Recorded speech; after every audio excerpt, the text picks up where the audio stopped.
No, Fox hits. Julian cheated way in. Jokic going to throw it up from Jokic!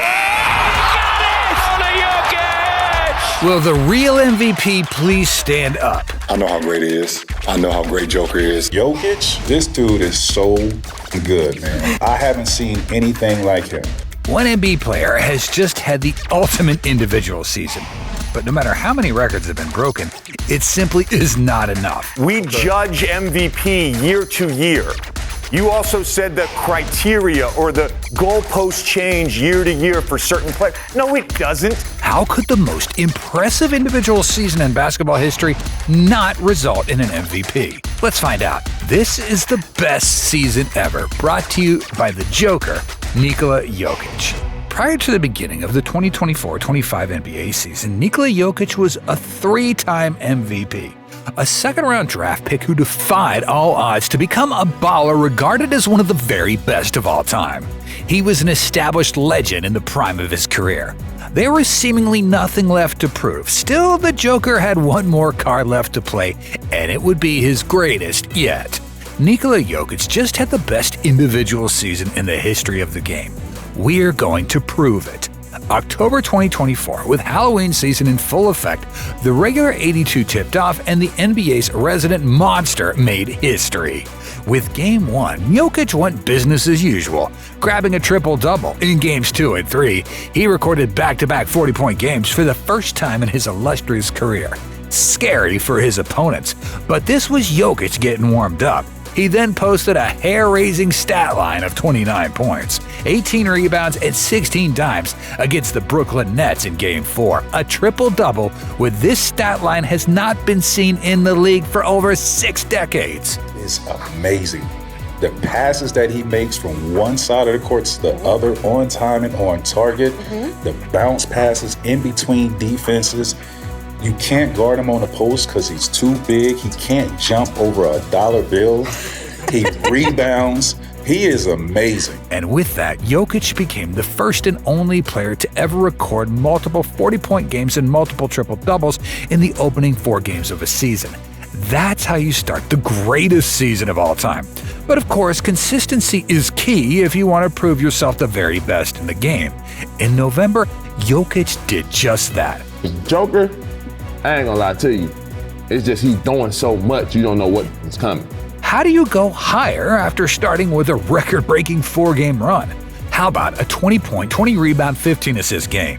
You know, 2020 is what they call that sharp vision in some circles, and if you take a sharp look back through NBA history, you'll find that only one other player has recorded the 2020-15 game since Wilt Chamberlain did it back in the 60s. It was only the second month of the season, and the Joker was seriously showing up. He kept dropping triple-doubles, even going as far as to accomplish them while shooting at a straight-up ridiculous 80% from the field. He couldn't miss, and in doing so, he was achieving things that nobody had ever done. After 10 games, Jokic had 297 points, 137 rebounds, and 117 assists to his name.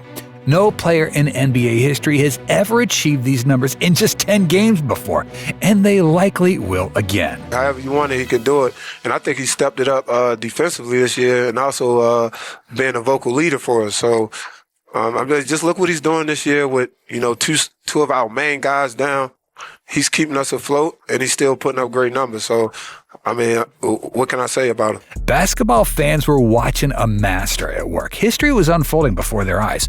But to foreshadow the eventual problem we're going to explore with Jokic's unmatched dominance, basketball fans were becoming numb to the big Serbian breaking records. He was just doing it too often. It didn't matter that these things had never been seen before. Jokic was making them look easy, and as a result, they were becoming normal. Did somebody say normal? No, not this guy. You are always off balance when you guard a player like that because his ability to score, rebound, shoot. He sees plays before they happen. There's not many guys in our league like that. The holiday season saw Nikola heat up, dishing out on-court dimes and gifts like Santa Claus with a full wish list. Jokic moved past Magic Johnson on the NBA's all-time triple-doubles list. He then notched a career high of 56 points before following that up with 48 points the very next day. The Jokic train did not slow down in the new year. Triple-doubles became the standard, and by February, Nikola had cemented yet another appearance in the NBA All-Star Game. That month, he also racked up a new career high in assists with an outrageous 19 in a game against the Pacers. You just do the best you can. Like, it's literally incredible how many passes he makes where you're like, well, like, I tried. Like, it's just, there's nothing I can do about it. 19 assists from a center. This really was one man doing it all. Could it get better? You bet. In March, Jokic posted 31 points, 21 rebounds, and 22 assists in a win against the Phoenix Suns. That was one of the greatest individual performances I've ever seen with my own two eyes, okay? And look, let me say, I grew up watching Akeem the Dream Olajuwon. I grew up watching David Robinson. I grew up watching Shaquille O'Neal. I've never seen or witnessed anything like this. Talk about leaving legends in the dust. In one game, Jokic posted perhaps the most impressive triple-double ever and became the first player in NBA history to notch 30, 20, and 20 in a single matchup. It was a high-scoring game. I think maybe both teams are shooting the ball really well, so it was just that kind of night. I will lie, probably. I would say they didn't follow the stats. I had more. I think that they didn't do anything like special. It just seemed like everything was in flow. When it came to records, the Joker was seemingly walking the hall of basketball history and tearing up the record books. Just when it seemed he couldn't do more, he went and broke his own career high in scoring with 61 points. Just tired. It was an exhausting game. And of course, that 61 came as part of a triple-double, which is now the highest scoring triple-double in NBA history. Nikola Jokic, bro. Oh my God, he might be the best basketball player I've ever seen, like close up. Besides myself, bro. He's incredible, bro. The MVP race is tough, man. Jokic wasn't satisfied, though, but he was certainly catching up to Wilt's shadow. In April, Nikola logged triple-double number 32 of the season, giving him the most ever by a center in a season, pushing him past the late great Big Dipper on the list. People always talk about Wilt when it comes to records, but surely now people will talk about Nikola Jokic in the same way? It's difficult to say, but by the end of the season, Jokic has cemented his place in NBA history. As a season overall, it simply does not get any better. The Serbian sensation finished the 2024-25 season like a baller possessed by the basketball gods. The regular 82 saw Jokic put up some of the most impressive averages the league's ever seen. 29.6 points, 12.7 rebounds, 10.2 assists. Nikola Jokic just became the third player to ever average a triple-double over the course of an entire season. It gets better when you realize that the other two players were guards, Russell Westbrook and Oscar Robertson. Jokic is the only center to achieve the legendary feat of making a triple-double just another day at the office. That's already more than enough to raise eyebrows and earn the big man another MVP award. But Jokic also averaged a career-high 1.8 steals per game and a new career-high in three-point percentage. Putting it simply, there has never been a more complete big man in the NBA, and his stats back this idea up to the maximum. He just played a game at a pace that you can't speed him up. You know, fluster him, he's strong, he can make every shot. I mean, I hate when he makes shots because he's so unorthodox, and it's like, oh yeah, that's a miss, and then it goes straight in. You know, he's incredible. So it's settled. Nikola Jokic, the best big man in the game, is the most valuable player in the game? Close, but no cigar. It doesn't matter that Jokic did the unthinkable. It doesn't matter that he broke countless records and achieved things that haven't been done since the days of black and white TV. Despite it all, Nikola Jokic is not the MVP winner for the 2024-25 season. How is that possible? Enter Shai Gilgeous-Alexander, a player who essentially exemplifies everything that Nikola Jokic is not. SGA's flashy, he's explosive, he's lightning quick, and has never won the MVP before. In fact, OKC star is only a three-time All-Star. Jokic is a three-time MVP. Still, these attributes can't be enough to put Jokic off the top spot, right? Was the Joker robbed, or is there an argument for SGA as the player in the game right now who is actually better than the best? When you're playing against the Joker, it's always a tough matchup because when Joker has the ball, he's one of the better scorers in our league. I think he's averaging right around 30 points a game. Damn. But when he has the ball, everyone on the court is live. because he can find you and get the ball wherever you are if you're open. Remember what we touched on earlier? Jokic doing Jokic things, and because he's been doing them for years now, the fans, the analysts, the players, they've become bored with hearing about how good Nikola Jokic really is. Perhaps that's why the greatest individual season in NBA history is not suited for an MVP award. Let's explore the first option as to why Jokic didn't win the MVP: voter fatigue. Prior to the season, the NBA had given out the annual MVP award for a total of 68 times to a grand total of 36 different NBA players. That's a seriously short list of ballers when compared to how many years the big league of basketball has been in operation. Of course, many players have won the award multiple times, like Jokic has, Kareem Abdul-Jabbar's record 6 wins, to players who've managed to grab the accolade twice, like Steve Nash, Steph Curry, or Giannis Antetokounmpo. Jokic sits in the middle with 3 wins. A 4th would be remarkable. It would put him alongside LeBron James, a man regarded as one of the true greats of the game. Some do even consider King James the GOAT. If Jokic were to win a 4th MVP, where would that put the Serbian in the GOAT conversation? It would certainly be an interesting conversation, but that time isn't here yet because SGA has seemingly turned into Batman against the Joker, snatching the prize away.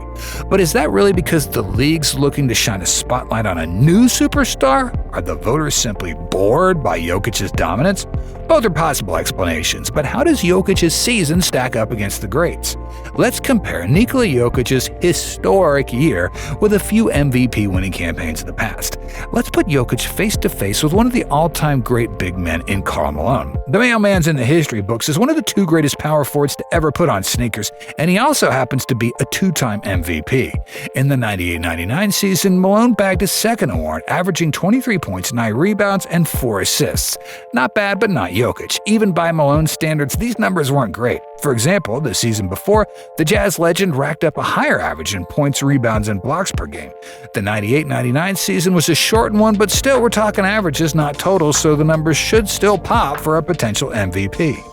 Timing is everything. Put Jokic's numbers in 1999, people would absolutely lose their minds. Let's look at a more recent example. The year in which many believe Jokic was first robbed of an MVP award, 2023, when the most valuable player in the game was determined to be Joel Embiid. That season, Jokic was chasing a historic 3rd straight MVP award, but the process spoiled the party, putting up an exceptional season of his own and claiming the prize. The thing is, Embiid may have led the NBA in scoring that year, and he may have averaged more blocks per game than Nikola Jokic, but when it comes to almost every other statistical category in that season, the Serbian stands tall as the winner. Jokic has more games played, more win shares, more assists, more rebounds, a higher field goal percentage, and a higher player efficiency rating. On paper, the award belongs to Jokic. It didn't matter, though, because Joel Embiid was chosen as Mr. MVP.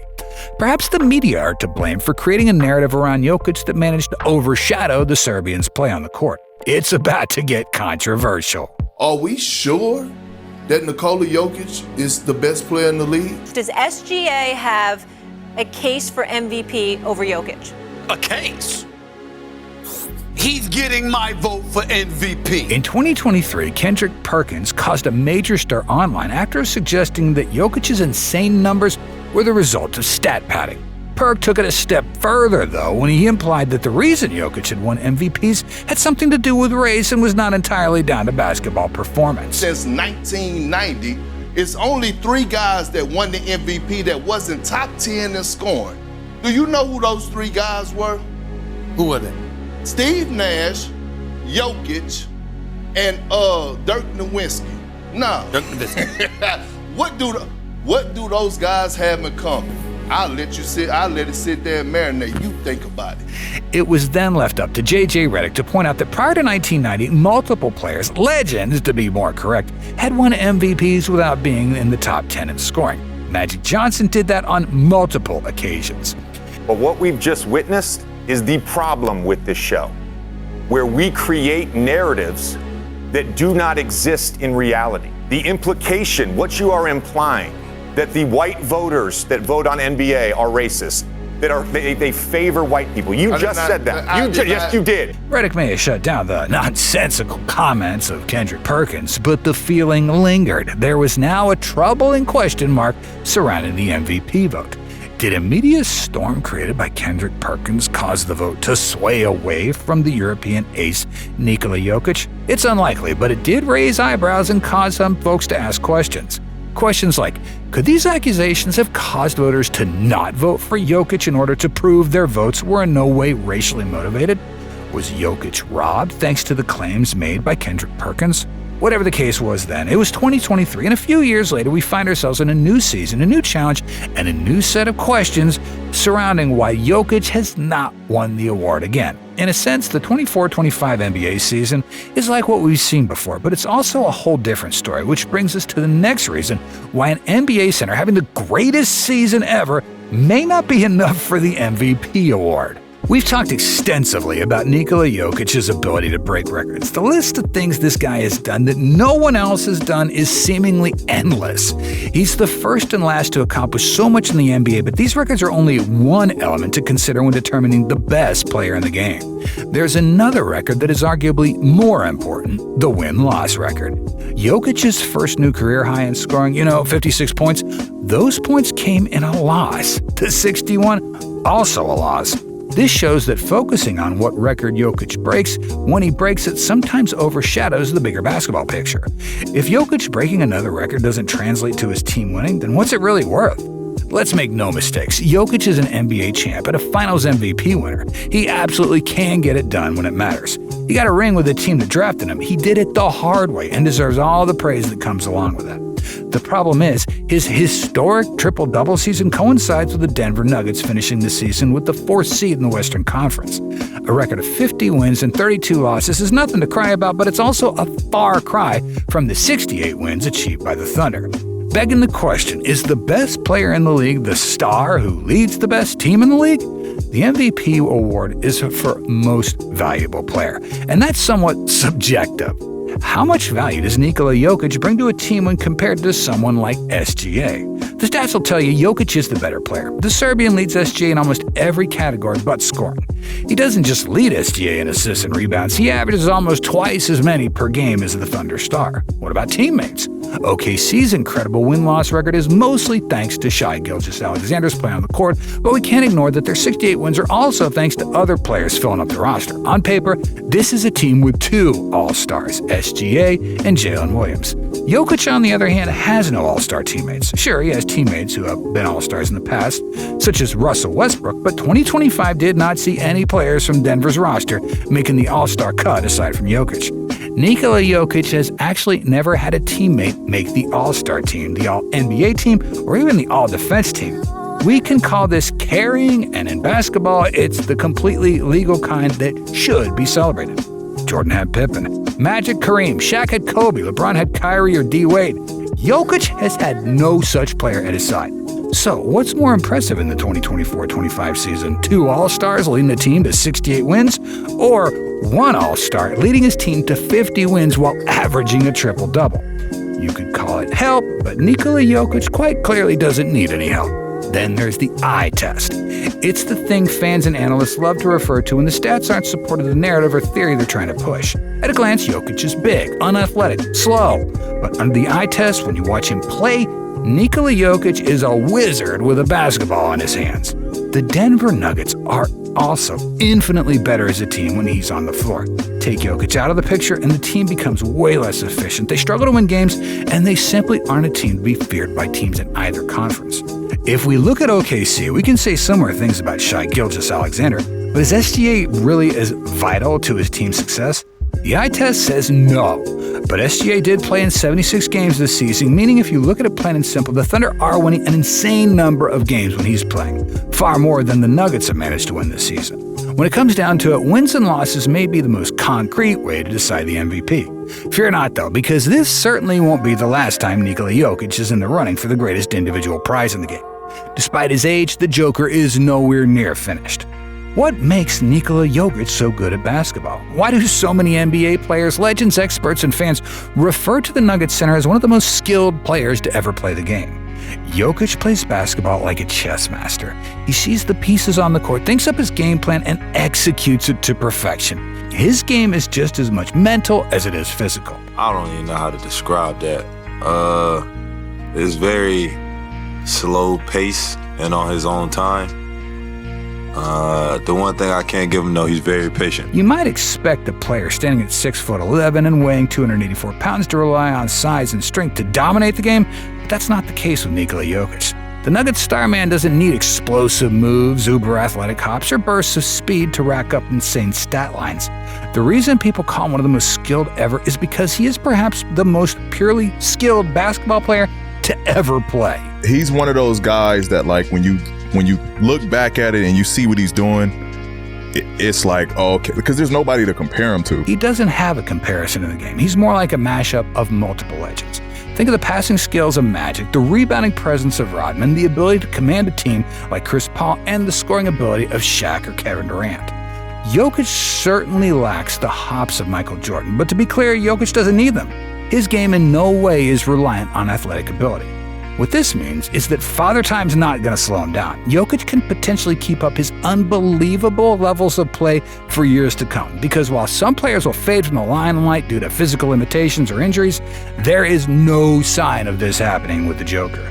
He may not have won 3 straight MVPs, and he may not have won the 2024-25 installment of the award, but you can guarantee, with no jokes, that Nikola Jokic will be gunning for the award next season, and the season after, and the season after that. It's going to be a long time before anyone can really stop or even slow the Joker down. How many MVPs do you think Nikola Jokic will have won by the time his career's said and done? Let us know in the comments below. And don't forget to hit that notification bell, like, and subscribe.